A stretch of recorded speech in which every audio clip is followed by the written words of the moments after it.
Pues bien, un antiguo descubrimiento está arrojando luz sobre la iglesia primitiva. El mosaico de Megiddo data de hace casi 2000 años. Como pueden ver, estamos dentro de la prisión de Megiddo. Algo antiguo ha despertado bajo Jerusalén, y el mundo no está del todo preparado. Llegó con un estruendo ensordecedor y trompetas que resonaron en el cielo. Llegó como suele hacerlo, la verdad, enterrada en el silencio, oculta bajo siglos de espeso polvo, esperando el momento exacto para hablar una vez más. En el yacimiento arqueológico de Megiddo, los expertos pensaron inicialmente que estaban excavando una estructura ordinaria con paneles de mosaico hechos de piedra y ladrillo. Sin embargo, lo que descubrieron en uno de los primeros asentamientos cristianos tiene una profunda importancia. Es la voz de los primeros creyentes que resuena desde el pasado para hablar al presente. Lo verdaderamente asombroso es que esta proclama se grabara en una época en la que tal fe podía costarles la vida. ¿Por qué arriesgarían sus vidas para dejar esta inscripción si no creyeran en ella hasta su último aliento? ¿Y por qué, en medio del fluir infinito de la historia, este secreto ha elegido nuestra época para salir a la luz? Antes de empezar, si disfrutas de nuestro contenido, dale a me gusta y suscríbete a nuestro canal. Ahora, exploremos qué se esconde tras estas tallas milenarias. En medio del turbulento panorama de Jerusalén, una antigua reliquia acaba de romper su letargo milenario. La historia siempre ha estado entretejida con profundas profecías. Hay verdades que resplandecen como relámpagos en el cielo, mientras que otros mensajes yacen silenciosamente bajo el polvo del tiempo, esperando pacientemente el momento histórico preciso para manifestarse. Vivimos en una era marcada por la decadencia moral, las crisis de fe y la agitación global generalizada. ¿Tiene algún significado profundo el hecho de que, en este preciso instante, se haya desenterrado de las profundidades de Megiddo un mosaico con una inscripción dedicada a Dios, Jesucristo? Esto no es ninguna coincidencia, sino más bien una orquestación divina. Cuando la humanidad se vuelve indiferente a la voluntad divina, cuando las iglesias se vuelven tímidas y frías, Dios siempre encuentra la manera de hablar. Habla a través de las tempestades, a través de la conmoción de las naciones, e incluso utiliza piedras inertes para transmitir su mensaje, tal como Jesús declaró en el Evangelio de Lucas 19:40. Si ellos callan, las piedras clamarán. Y ahora, después de casi 2 milenios, las piedras en Tierra Santa están haciendo precisamente eso, proclamando una verdad inquebrantable. En una generación donde muchos dudan de la divinidad de Cristo, diluyen su mensaje o lo reducen a un mero símbolo de moralidad. Esta voz de la tierra es una afirmación rotunda. Jesús no es un mito ni una metáfora. Él es Dios y es Señor de todo. Además, la aparición de este mensaje en Megiddo, que la Biblia identifica como el campo de batalla de Armagedón, tiene una importancia inmensa. Es una señal de que la batalla espiritual final ya no es cuestión del futuro, sino que realmente ya ha comenzado. Hoy en día, muchas iglesias aceptan compromisos, temiendo más las represalias políticas por decir la verdad que por negar su fe. Cuando los púlpitos pierden su poder, Dios usa los lugares más inesperados para dar la voz de alarma. La tierra debe hablar en nombre de una iglesia que se ahoga en el silencio. La aparición de esta ruina no pretende amenazar, sino despertar a la humanidad, recordándonos que el tiempo se acaba, que la verdad eterna es inmutable y que la soberanía aún pertenece a Cristo. Él jamás ha abdicado de su trono. Mediante esta reliquia, llama a sus seguidores a recuperar su discernimiento, a aferrarse a su fe y a regresar a la cruz. Deja que esta excavación despierte tu espíritu. Deja que la confesión grabada en estos antiguos ladrillos te recuerde la verdad eterna. Deja que este manifiesto, antaño enterrado, resuene como una trompeta en tu alma. Jesucristo es Dios y su regreso está cerca. Para comprender por qué este mosaico se encuentra en Megiddo, debemos remontarnos a la historia de este lugar. La naturaleza de una prisión es confinar el presente, no liberar el pasado. Se levantan muros de hormigón frío y barrotes de hierro gris para encerrar los errores humanos. Sin embargo, en 2004, durante lo que parecía un proyecto de expansión rutinario en la prisión de Megiddo, un magnífico secreto se liberó de las garras de la tierra, cumpliendo milagrosamente la profecía de Isaías 45:3. Te daré tesoros escondidos, riquezas guardadas en lugares secretos. Según la ley israelí, todo proyecto de construcción debe ser examinado por arqueólogos antes de comenzar las obras. Los primeros golpes del pico se dieron con la expectativa de encontrar solo unos pocos fragmentos de cerámica romana. pero al retirar la tierra compactada, se descubrió un lugar sagrado. No se trataba de las ruinas de unos baños públicos, sino de un lugar secreto de culto para los primeros cristianos. En la oscuridad, se reunían antaño, compartían el pan y susurraban oraciones en la penumbra de la persecución, aferrándose firmemente a su fe incluso cuando la muerte acechaba constantemente. Lo que hace extraordinaria esta excavación no reside solo en la reliquia en sí, sino en las manos que la tocaron. Más de 60 reclusos de máxima seguridad de prisiones cercanas fueron movilizados para la excavación. Es una imagen profundamente simbólica. Precisamente las personas privadas de su libertad fueron quienes desvelaron la historia de la Iglesia. La imagen de los prisioneros quitando cuidadosamente capas de polvo del tiempo durante 4 años agotadores parece hacerse eco de la proclamación de Jesús en Lucas 4:18. Me ha ungido para proclamar libertad a los prisioneros. En medio del frío intenso y la estricta vigilancia, habían puesto sus manos sobre lo divino. Esta reliquia no fue hallada en un lugar desconocido, sino en Megiddo. En hebreo, el monte Megiddo se llama Armagedón. Apocalipsis 16:16 identifica específicamente este lugar como el sitio de la batalla final de la humanidad, donde la luz y la oscuridad librarán una lucha a vida o muerte. Y justo debajo del suelo de ese campo de batalla ferozmente profetizado, Dios colocó un fundamento de paz, un mensaje eterno que destrozó siglos de escepticismo. Adiós, Jesucristo. En el centro del mosaico, entre 3 antiguas inscripciones griegas, yace una sencilla declaración que encierra una fuerza teológica trascendental. El devoto Akeptu ha ofrecido esta mesa a Dios, Jesucristo, como un monumento conmemorativo. La mesa a la que se hace referencia aquí es precisamente la mesa de la comunión donde los primeros creyentes cumplieron el mandato del Señor en 1 Corintios 11:24. Haced esto en memoria mía. Se reunieron para recordar el cuerpo y la sangre de Cristo derramados por ellos. Con una sola inscripción tallada hace casi 1800 años, se disipan todos los debates sobre quién era Jesús a los ojos de la iglesia primitiva. No había necesidad de esperar a los concilios religiosos o a los decretos de los emperadores romanos para dar forma a la doctrina. Desde el principio, la gente común proclamó a Jesús, no solo como un profeta o un maestro moral. Él es Dios. Aún más sorprendente, Akeptus, probablemente un devoto y rico,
Esta mujer y su comunidad se atrevieron a grabar esta inscripción en una época en la que confesar públicamente el nombre del Señor podía costarles ser arrojados a las fieras o crucificados.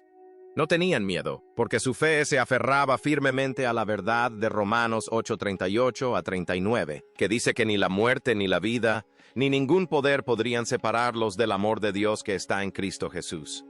Bajo la tierra del Armagedón, erigieron un altar para adorar al Todopoderoso, dejando un testimonio inmortal en piedra para nuestra generación. Más que nunca, nuestra generación necesita testimonios tan poderosos para aferrarse a la cruz. Deja un me gusta, como un amén, a esta verdad perdurable y comparte esta publicación para alentar la fe de nuestros hermanos y hermanas en el Señor. Oremos juntos. Señor, concédeme una fe inquebrantable como la de los santos de antaño, para que mi amor y reverencia por ti permanezcan profundamente grabados en mi corazón, sin importar las circunstancias. Durante siglos, la opinión predominante entre los eruditos ha sostenido que la proclamación de la divinidad de Jesús fue simplemente un concepto tardío, un producto teológico formalizado en el Concilio de Nicea en el año 325 d. Sí, sin embargo, las piedras inertes de Megido han alzado la voz para refutar esa suposición. Este mosaico, que data de casi un siglo antes de la época del emperador Constantino, constituye una prueba irrefutable de que Cristo fue venerado como Dios desde el principio. Esta verdad no surgió de decretos reales, sino que se forjó gracias a la reverencia de los creyentes que vivieron la dura prueba de la persecución. Remontándonos a una época anterior a la construcción de magníficas basílicas o la codificación de credos, las semillas de la fe habían echado raíces profundas bajo tierra. Esta fe no fue moldeada por fuerzas políticas, sino que fue llevada en los corazones de creyentes humildes como Akeptus. En su opinión, Jesús no era simplemente un maestro moral o un símbolo, sino el Redentor divino mismo. En una época sin protección legal, sin reconocimiento social y bajo la constante amenaza de muerte, utilizó piedras para preservar estas proclamaciones. No se trató en absoluto de un acto de observancia religiosa superficial, sino de una ofrenda absoluta, un acto audaz de desafío espiritual. Se erige como símbolo de esperanza eterna y de un amor más fuerte que el miedo. Tras sobrevivir a toda devastación, ese mensaje permanece intacto. Al contemplar esas antiguas inscripciones, casi podemos oír los ecos de súplicas susurradas bajo la sombra de las espadas romanas. Puede que las manos del escultor temblaran por el peligro, pero sus almas eran tan sólidas como la roca. Ese latido firme sigue trascendiendo las barreras del tiempo para despertar nuestros espíritus hoy. Apocalipsis 5:13 describe vívidamente una escena majestuosa donde toda la creación alaba al que está sentado en el trono y al Cordero. A través de esta reliquia, comprendemos que este grandioso himno de adoración no pertenece exclusivamente a los reinos celestiales. En lo más profundo de una bodega oculta en Megiddo, el canto del cielo ya había comenzado, silencioso, fiel y puro. Era un lugar donde la tierra y la eternidad se fundían verdaderamente en una sola melodía. Pero la inscripción en la lápida es solo una pequeña parte de este lugar. A medida que los arqueólogos han encontrado muchos más artefactos importantes, mientras los expertos arqueológicos se alejaban para admirar el mosaico completo, un motivo sencillo pero profundamente significativo llamó su atención: la imagen de un pez.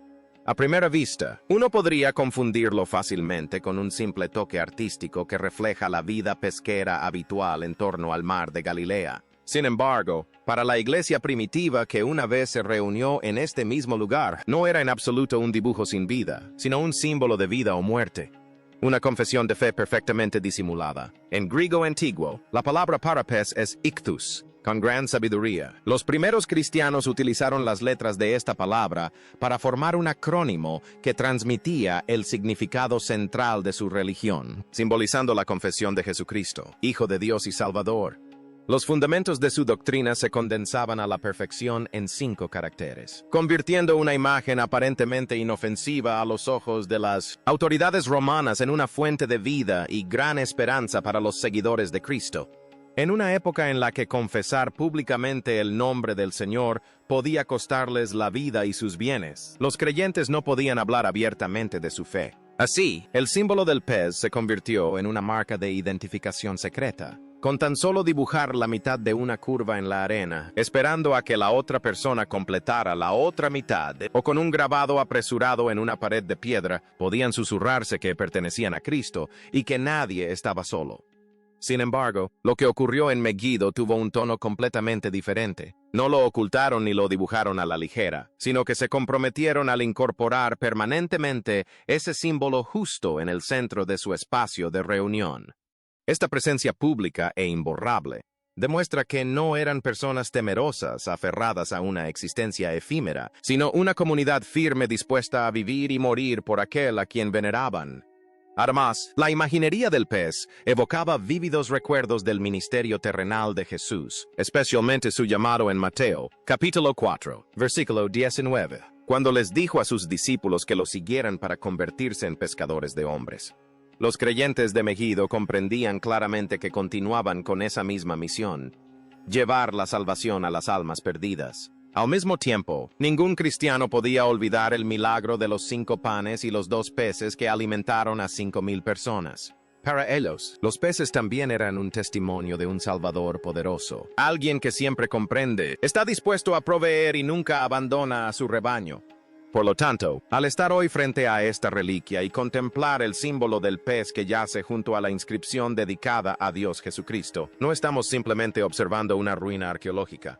Nos encontramos ante un manifiesto silencioso pero resonante que resuena a través de los siglos, afirmando firmemente que Jesús es el Redentor y Dios, una verdad grabada en una roca inquebrantable que jamás será conmovida. Cuanto más contemplamos cada mosaico, más nos damos cuenta del profundo contraste entre un espacio de culto del siglo III y las iglesias de hoy. Cierra los ojos, retrocede en el tiempo y adéntrate en ese lugar de reunión sereno. No había magníficas cúpulas que se elevaran hasta el cielo, ni relucientes vidrieras, ni cómodos bancos. Lo único que les esperaba eran muros de piedra tosca y un humilde suelo de mosaico. Cada paso resonaba en silencio, con un ligero temblor, pero con una férrea determinación. Se habían reunido no para admirar la belleza arquitectónica, sino para rendir absoluta reverencia a Cristo resucitado. Ese espacio no estaba protegido por ningún imperio, ni tenía reconocimiento legal alguno. Quizás era solo un pequeño rincón de un patio, o una habitación en una casa particular reconvertida en santuario oculto, pero justo en ese lugar estrecho y peligroso se estableció un terreno sagrado. Aquí, los primeros creyentes partieron el pan y derramaron el vino para celebrar la comunión, recordando la sangre y el cuerpo del Salvador que fue entregado por ellos. Cada oración elevada al cielo podía ser la última de sus vidas, porque en aquel entonces, confesar el nombre del Señor no solo iba en contra de la opinión pública, sino que era un delito castigado con la muerte. A pesar de la muerte acechando, seguían viniendo. Para ellos, la fe nunca fue una costumbre cultural ni una cuestión de conveniencia. Era una verdad viva, invaluable y por la que valía la pena darlo todo. El testimonio que grabaron en la roca madre disipó toda ambigüedad, afirmando un fundamento teológico que había echado raíces profundas y permanecía inquebrantable. No alabaron a Jesús como una gran figura histórica ni como un brillante maestro moral. Lo exaltaron como Dios, el único Salvador. Esta contundencia obliga a la generación actual a reflexionar profundamente sobre sí misma. Hoy, cuando las iglesias siempre abren sus puertas y dan la bienvenida, cuando practicar la fe a veces parece rutinario y fácil, nos hemos acostumbrado demasiado a la comodidad. Hemos olvidado el inmenso peso y el alto precio de declarar que Jesús es el Señor. Esta ruina nos plantea a cada uno una pregunta inquietante, una pregunta que cada uno debe responder por sí mismo. Si seguir a Cristo hoy aún conllevara un peligro mortal, ¿nos atreveríamos a dar un paso al frente? ¿Estaríamos dispuestos a escondernos tras vendedores ambulantes, a entregarnos por completo y a alzar la voz para confesar nuestra fe, sabiendo perfectamente que el precio se pagaría con sangre? Ese suelo de piedra, esa habitación y esa inscripción han alzado sus voces al unísono para dar testimonio de una verdad eterna. Él era Dios entonces, y sigue siendo Dios hoy. Antes de seguir adelante, unamos nuestros espíritus. Si esta antigua confesión resuena en tu alma, tómate un momento y deja una oración en los comentarios para declarar tu fe. Este descubrimiento es solo una parte de la agitación que se vive en Jerusalén, y lo que hay detrás es mucho más alarmante. Lo que realmente bulle bajo la tierra de Jerusalén en este preciso instante posee un poder aterrador que coincide a la perfección con las profecías más antiguas que la humanidad haya conocido. No se trata solo de humanos destrozándose unos a otros. La tierra de Jerusalén gime literalmente.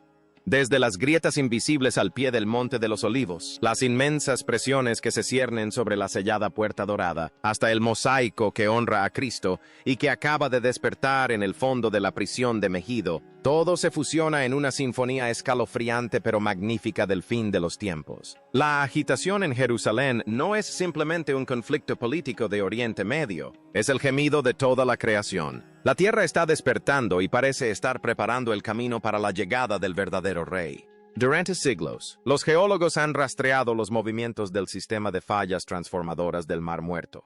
Se trata de un enorme límite tectónico donde las placas africana y arábiga se frotan y deslizan constantemente una contra la otra, creando una presión subterránea incalculable. Jerusalén se encuentra justo al borde de este sistema de fallas.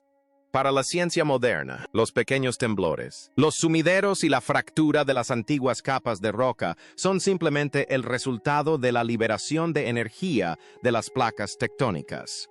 La ciencia lo denomina el inevitable desplazamiento físico del planeta. Pero para quienes comprenden la Biblia, este desplazamiento tiene un significado que va mucho más allá de los registros sísmicos. Hace más de 2000 años, el apóstol Pablo escribió en Romanos 8:22. Sabemos que toda la creación gime a una, como con dolores de parto, hasta el día de hoy. La expresión dolores de parto no es una metáfora casual. Una mujer en trabajo de parto experimenta dolor con una frecuencia e intensidad crecientes hasta que nace una nueva vida. De igual modo, el aumento de fallas geológicas y sumideros bajo Jerusalén no es señal de una destrucción sin sentido, sino de los dolores de parto del planeta en anticipación a una nueva era. La Tierra no está tan muerta como pensamos. Porta la memoria del Creador y responde al tic-tac del reloj profético. El gemido de la tierra de Jerusalén hoy es la preparación física para el mayor acontecimiento espiritual de la historia de la humanidad. Uno de los epicentros de este cataclismo geológico se encuentra justo debajo del Monte de los Olivos. Esta montaña sagrada está situada al este de la ciudad vieja de Jerusalén, separada por el valle de Cedrón. Es un lugar que conserva las huellas más profundas del ministerio, la pasión y la ascensión de Jesús. Fue aquí donde derramó lágrimas por Jerusalén, donde sudó gotas de sangre en el jardín de Getsemaní, y desde esta misma cima fue llevado al cielo en gloria. Pero el Monte de los Olivos no es solo un depósito del pasado, es el escenario del futuro. En los últimos años, han comenzado a aparecer grietas y socavones anormales en la zona del Monte de los Olivos. Los estudios geológicos han confirmado la existencia de una importante falla sísmica que atraviesa esta montaña. Este movimiento subterráneo está desgarrando silenciosamente los estratos subterráneos. Para los ingenieros civiles urbanos, supone una amenaza para la seguridad de las infraestructuras, pero para quienes siguen la profecía, es el escalofriante eco de Zacarías 14:4. Hace miles de años, el profeta Zacarías describió una escena gloriosa y sobrecogedora del día del Señor. En aquel día, sus pies se posarían sobre el Monte de los Olivos, al este de Jerusalén, y el Monte de los Olivos se partiría en dos de este a oeste, formando un gran valle con una mitad de la montaña moviéndose hacia el norte y la otra hacia el sur. Imagínense el inmenso poder necesario para partir una sólida montaña de piedra caliza en dos mitades perfectas. Lo que la Biblia predijo no es una metáfora teológica, sino un acontecimiento físico real que tendrá lugar. El hecho de que los científicos modernos confirmen una falla geológica que se extiende de este a oeste justo debajo de esta montaña es una prueba escalofriante de la absoluta veracidad de la Biblia. Las grietas que aparecen hoy en la superficie del Monte de los Olivos son meras señales de advertencia. Son como gomas elásticas estiradas al máximo, esperando el momento preciso en que sus pies toquen tierra. Cuando el Mesías regrese, su glorioso poder no solo derrotará a las fuerzas hostiles, sino que activará por completo este sistema de fallas. La tierra se resquebrajará, la montaña se partirá, la naturaleza se someterá a la autoridad del Creador. Si el Monte de los Olivos es el lugar donde nacerá Cristo, entonces la Puerta Dorada, también conocida como la Puerta Oriental, es el camino que recorrerá para entrar en Jerusalén. Lo que sucede en esta puerta continúa tejiendo un tapiz perfecto del enfrentamiento entre los esfuerzos inútiles de la humanidad y la soberanía absoluta de Dios. Ubicada en la muralla oriental de la ciudad vieja, frente al Monte de los Olivos, la Puerta Dorada es la puerta más antigua y simbólica de Jerusalén. Históricamente, este es el lugar donde Jesús entró a Jerusalén montado en un burro, en medio de atronadores gritos de Hosana, el Domingo de Ramos. Pero lo más importante reside en las profecías sobre el futuro de esta puerta. El libro de Ezequiel 44, 1-3 afirma claramente: Entonces el hombre me llevó de regreso a la puerta exterior del santuario, la que da al este, y estaba cerrada. El Señor me dijo: Esta puerta permanecerá cerrada. No debe abrirse, nadie puede entrar por ella. Debe permanecer cerrada porque el Señor, el Dios de Israel, ha entrado por ella. Solo el príncipe puede sentarse dentro de la puerta para comer en presencia del Señor. Debe entrar por el pórtico de la puerta y salir por el mismo camino. La Biblia declaró que esta puerta permanecería cerrada hasta que regresara el verdadero rey. y la historia de la humanidad. Sin darse cuenta, hizo precisamente eso a través de uno de los gobernantes más poderosos del mundo islámico, el sultán Solimán el Magnífico del Imperio Otomano. En 1541, Solimán el Magnífico ordenó que la Puerta Dorada fuera sellada por completo con enormes bloques de piedra. Era plenamente consciente de la creencia judía y cristiana de que el Mesías regresaría y pasaría por esa puerta para liberar Jerusalén. Con la ambición de mantener su dominio e impedir que se cumpliera la profecía, Solimán no solo selló la puerta con roca sólida, sino que también ordenó la construcción de un cementerio musulmán justo enfrente de su entrada. Según la ley judía, un sacerdote, y el Mesías es el sumo sacerdote, no tiene permitido caminar por un cementerio porque lo volvería ritualmente impuro. Solimán pensó que podría usar piedras físicas y leyes religiosas para impedir la entrada del Mesías. Creía que el poder de un imperio podía dictar o anular la palabra de Dios. Sin embargo, sus acciones fueron precisamente el instrumento utilizado para cumplir la profecía de Ezequiel. La puerta ha permanecido cerrada durante casi 500 años. Permanece en silencio, célada, y sirve como testimonio histórico viviente de la interferencia humana en los planes divinos. Pero, ¿hasta cuándo podrán los humanos construir muros, sellar puertas y usar el poder para enterrar la verdad? Aún más inquietantes son los cambios que se han producido en este mismo muro sellado en los últimos años. Toda estructura construida por el ser humano tiene una vida útil, y las piedras de Sulaimán no son una excepción. Sin embargo, la amenaza actual no proviene solo de la erosión del tiempo, sino también del propio gemido de la tierra. La inmensa presión derivada de los movimientos geológicos subterráneos, combinada con fenómenos meteorológicos extremos sin precedentes en Oriente Medio, está ejerciendo una fuerte presión sobre la antigua muralla oriental. Los bloques monolíticos de piedra caliza, que antaño encajaban a la perfección con el orgullo de un imperio, ahora sufren el estiramiento y la flexión de las placas tectónicas.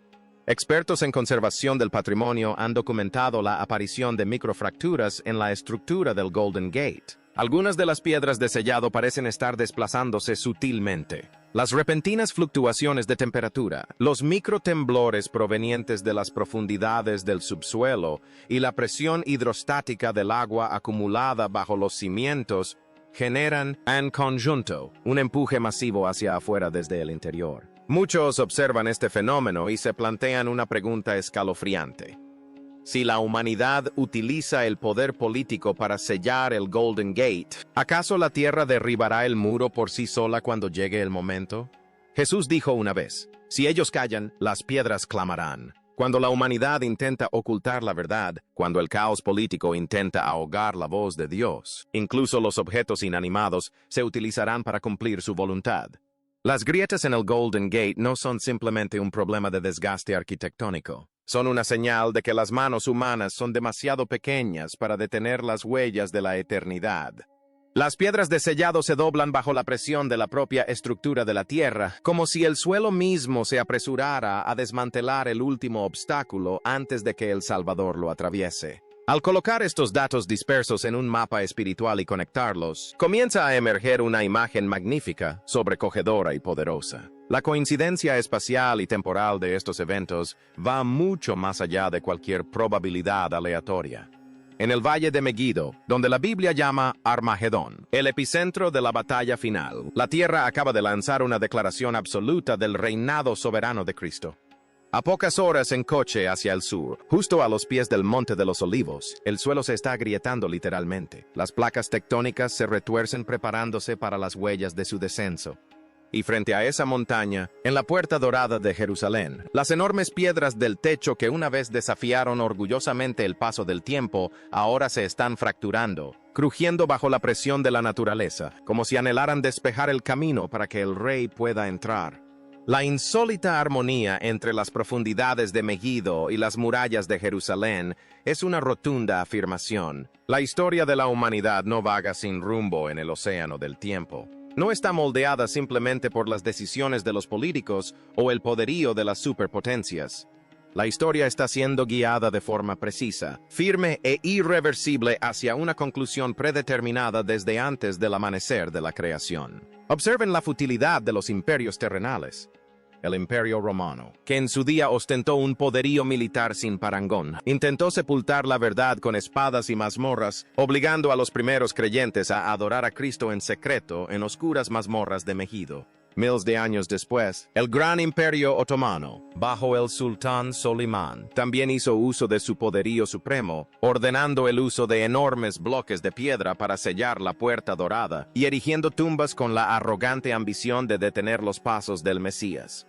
Pero hoy, todos esos esfuerzos han perdido sentido ante el paso del tiempo y el poder absoluto del Creador. La propia tierra está desvelando las verdades ocultas por la humanidad. Verdades que fueron aprisionadas, reprimidas y olvidadas alzan la voz desde la oscuridad. Cuando nos detenemos a observar con perspectiva el panorama general que se desarrolla hoy en Tierra Santa, una sensación de asombro, mezclada con una esperanza radiante, nos invade. Los disturbios que se viven hoy en Jerusalén no pueden explicarse simplemente con informes políticos fríos, análisis geoestratégicos televisivos o frágiles tratados de paz firmados y luego rotos. Estos son solo las ramas de un árbol profundamente arraigado en una colosal realidad espiritual. Cada día, las sirenas antiaéreas resuenan con fuerza en el cielo de Jerusalén, mezcladas con el rugido de los aviones de combate. Pero si se escucha con atención, bajo esos ruidos ensordecedores, se oye el crujido latente de las capas de roca subterráneas en el fondo del valle de Kidrón.